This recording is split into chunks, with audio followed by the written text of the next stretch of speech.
Olá, eu sou André Pacheco e você me conhece, e eu começo aqui a partir de hoje uma nova série com um novo tema, mas o assunto ainda é o futebol, Paixão do Povo. A partir de hoje, teremos agora o nosso primeiro episódio falando sobre ex-jogadores de futebol, claro que já evidentemente hoje aposentados, mas que se encontram na condição de comentaristas esportivos em emissoras de rádio e TV e que não são bons exemplos, pelo próprio comportamento deles no passado, quando atuavam entre as quatro linhas. Neste primeiro episódio de hoje, nós vamos falar do Paulo Nunes, que todo mundo conheceu, que era popularmente conhecido como Brinquedo Assassino, por ser muito parecido com aquele personagem bizarro de filme de terror, o Brinquedo Assassino. Paulo Nunes, que jogou no Flamengo, no Grêmio, no Palmeiras, teve uma passagem curta pelo Corinthians, entre outras agremiações, até encerrar a sua carreira já na entrada dos anos 2000. Paulo Nunes hoje faz parte da equipe de esportes do narrador Luiz Roberto da Rede Globo Televisão, como comentarista esportivo, mas não é um bom exemplo, e eu vou explicar por quê. Um episódio envolvendo o Paulo Nunes numa decisão de um título importante nacional manchou um pouco a sua carreira. No ano de 1995, o Grêmio decidia a Copa do Brasil contra o Corinthians no Estádio Olímpico, antigo estádio do Grêmio em Porto Alegre, e o Corinthians vencia por 1-0, gol marcado pelo Marcelinho Carioca, e já nos instantes finais da partida, tudo caminhava para a conquista do primeiro título nacional da Copa do Brasil pelo Corinthians. Paulo Nunes, muito nervoso, porque tinha sido muito bem marcado naquela partida, numa bola disputada rente à linha lateral e perto do pau da bandeira de escanteio, ao perder a bola, agrediu um jogador do Corinthians e acabou proferindo palavras de baixo calão contra o árbitro daquela partida e acabou sendo expulso. Mas ele apenas disse depois para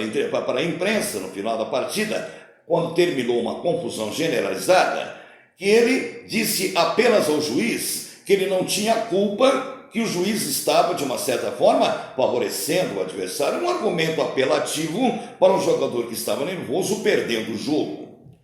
Logo depois da expulsão de Paulo Nunes, ele não foi para o vestiário, voltou para a rente à linha lateral, perto do banco da comissão técnica do Grêmio, e tentou partir de novo para cima do jogador do Corinthians. A partir dali, foi um agarra-agarra, um empurra-empurra, de jogadores do Corinthians tentando contê-lo para defenderem um colega, jogadores do Grêmio que partiram para cima dos jogadores do Corinthians, torcedores então soltando foguetes que estouravam no gramado, colocando em risco quem estava por ali, havendo a necessidade da intervenção da Polícia Militar. Paulo Nunes deixou o campo levado pela Polícia Militar até o vestiário do Grêmio, proferindo palavras de baixo calão, fazendo com que os repórteres fechassem os seus microfones para que aqueles palavrões não vazassem no ar nas suas respectivas emissoras. Muito nervoso por causa da confusão, Paulo Nunes depois maltratou a imprensa numa tentativa de uma entrevista coletiva e partiu para cima de um repórter de uma rádio de Porto Alegre, um repórter de rádio, e tentou agredi-lo. Um outro episódio envolvendo Paulo Nunes foi a final do Campeonato Paulista de 1999 no estádio do Morumbi, quando o Palmeiras empatava em 2-2 contra o Corinthians e faltando menos de 15 minutos para terminar a partida, o Palmeiras, pelo regulamento, para tentar ser campeão, teria que fazer 4 gols no Corinthians, o que não era impossível pelas surpresas que o futebol nos reserva, porém, na prática, muito difícil pelas circunstâncias do jogo. O meia Edilson do Corinthians começou a fazer embaixadinhas, o que estaria dentro do regulamento, que a bola estava em movimento. Paulo Nunes apelou, foi para cima do Edilson, deu um chute nas nádegas do meia atacante corintiano, um soco nas costas e um tapa na cabeça, e a confusão ficou generalizada, caracterizando logo em seguida, em fração de segundos, uma pancadaria geral, onde todos os jogadores brigaram e o árbitro foi obrigado a encerrar a partida, faltando 15 minutos, por falta de condições de prosseguimento, porque, claro, teria que expulsar praticamente os 22 jogadores que estavam em campo. Edilson também agrediu o Paulo Nunes, nós vamos falar dele depois em episódios que virão ainda, Confusão generalizada, presença da polícia militar no gramado e a pancadaria foi geral, a ponto de instigar torcedores corintianos e palmeirenses que estavam na arquibancada e que quase invadiram o gramado. Paulo Nunes, ao ser procurado pela imprensa, disse: fique com o Paulistinha, depreciando o Campeonato Paulista, porque o Palmeiras na mesma semana tinha eliminado o Corinthians pela Copa Libertadores da América e já tinha se sagrado campeão sul-americano.